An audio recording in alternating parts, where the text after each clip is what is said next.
بسم اللہ الرحمن الرحیم۔ اردو ریڈیو میں خوش آمدید۔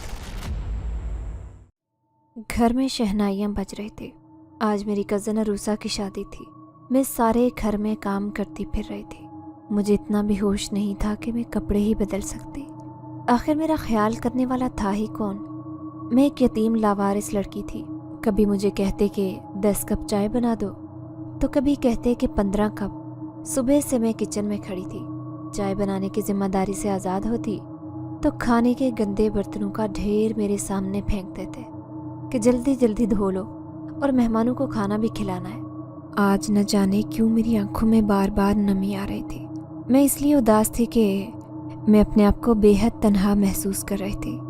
میرے دل میں بار بار یہ خواہش جاگ رہی تھی کہ کاش کوئی مجھے بھی یہ کہہ دے کہ کام کرنا چھوڑو اور جا کر تیار ہو جاؤ، لیکن اتنا احساس کرنے والا یہاں پر کوئی بھی نہیں تھا۔ اپنوں کے درمیان رہ کر بھی میں بے حد اکیلا پن محسوس کر رہی تھی۔ کام کرتے کرتے آخرکار میری آنکھوں سے آنسو چھلک پڑے۔ میں خاموشی سے وہ آنسو صاف کرنے لگی تھی۔ اچانک ہی میرے کانوں میں آواز آئی، خوشی کے موقع پر رونا بدشگونی ہوتا ہے۔ میں نے اس آواز پر چونک کر سر اٹھایا تو سامنے کھڑے لڑکے کو دیکھ کر حیران رہ گئی۔ وہ انتہائی خوبصورت سفید لباس میں ملبوس کسی شہزادے کی مانند نظر آ رہا تھا۔ پہلی بار کسی لڑکے نے مجھے اتنی توجہ سے دیکھا تھا۔ اسے دیکھ کر نہ جانے کیوں میرا دل دھڑک اٹھا۔ میں نے جلدی سے اپنے آنسو صاف کیے کہ کہیں اس لڑکے کی طرح کوئی اور بھی میرے آنسو نہ دیکھ لے۔ پھر وہ لڑکا کہنے لگا کہ آپ یہ کام چھوڑ دیں اور جا کر تیار ہو جائیں۔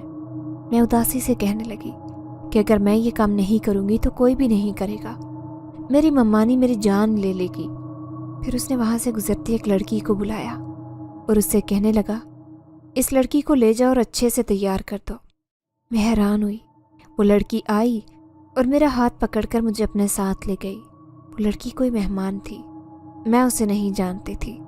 پھر اس نے اپنے بیگ میں سے کپڑے نکالے اور بڑے پیار سے مجھے پہننے کا کہا۔ میں خوفزدہ تھی، مامی سے ڈر بھی لگ رہا تھا، لیکن وہ کپڑے اتنے حسین تھے کہ میں نے فوراً ہی پہن لیے۔ اب وہ لڑکی مجھے تیار کر رہی تھی کہ جب اس نے مجھے تیار کر دیا تو کہنے لگی، اپنے آپ کو آئینے میں دیکھو۔ جیسے ہی میری نظر آئینے پر پڑی تو میں حیران رہ گئی۔ اس نے تو مجھے بالکل بدل کر رکھ دیا تھا۔ میں اپنے آپ کو خوشبو میں مہکا محسوس کر رہی تھی۔ ابھی میں یہ بات صحیح سے محسوس بھی نہیں کر پائی تھی کہ اچانک ہی مجھے کسی نے بری طرح جھنجھوڑا تھا۔ میں نے اپنی آنکھیں کھول کر دیکھا، میرے سامنے ممانی کھڑی تھی۔ مجھے یاد آیا، میں تو ایک خوبصورت سپنا دیکھ رہی تھی۔ رات کو برتن دھوتے دھوتے کچن کے پاس تھی، کپڑا بچھا کر سو گئی۔ بوجھل دل کی وجہ سے شاید عجیب سے خواب نظر آ رہے تھے۔ ممانی تیز نظروں سے دیکھتی ہوئی مجھے کہہ رہی تھی کہ آج بارات ہے، پھر بھی پڑی سو رہی ہو، چلو اٹھو، اٹھ کر کام دیکھو۔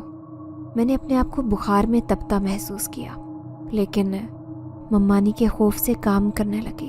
پورا گھر ہی گندا ہو رہا تھا، مہمان بھی تو بے تحاشا جمع تھے۔ میری نظر دلہن بنی عروسہ پر پڑی جو لال جوڑے میں بہت حسین لگ رہی تھی۔ میں سوچنے لگی کہ آج اس کی جگہ مجھے دلہن بننا چاہیے تھا۔ میرا نصیب چھیننے والی کوئی اور نہیں بلکہ میری یہی کزن عروسہ تھی۔ میرا نام اریبہ ہے۔ میرا قصور یہ تھا کہ میں ماں باپ کے ہوتے ہوئے بھی یتیم تھی۔ امی کسی اور کو پسند کرتی تھی۔ ان کے ابو نے ان کی شادی زبردستی اپنے ایک جاننے والے کے بیٹے سے کروا دی۔ شادی کے 1 سال تک تو امی نے جیسے تیسے اسے برداشت کیا، پھر آخرکار ابو کو چھوڑ کر اسی شخص کے ساتھ بھاگ گئی۔ میں اس وقت پیدا ہو گئی تھی، میری عمر 2 مہینے ہی تھی، لیکن امی اپنا دل ابو کے ساتھ نہیں لگا سکی تھی، اسی لیے ان سے بالکل برداشت نہیں ہو رہا تھا کہ وہ اپنی زندگی ابو کے ساتھ گزاریں۔ پھر جب امی ابو کو چھوڑ کر چلی گئی تو ابو نے مجھے بھی رکھنے سے صاف انکار کر دیا۔ کہنے لگے کہ جس کا گند ہے اسی کو جا کر دو، میں اسے نہیں پالوں گا۔ یوں میری نانی مجھے پالنے لگی، لیکن ابھی میں 10 سال کی تھی کہ نانی کا بھی انتقال ہو گیا۔ ابو نے بھی دوسری شادی کر لی۔ وہ اپنی دوسری بیوی کے ساتھ ہنسی خوشی زندگی گزار رہے تھے، اور سنا تھا کہ اب وہ پاکستان میں نہیں رہتے بلکہ سعودیہ میں شفٹ ہو گئے تھے۔ اب میری ذمہ داری ماموں کے اوپر تھی، لیکن ان کی شادی امی کے ساتھ ہی ہوئی تھی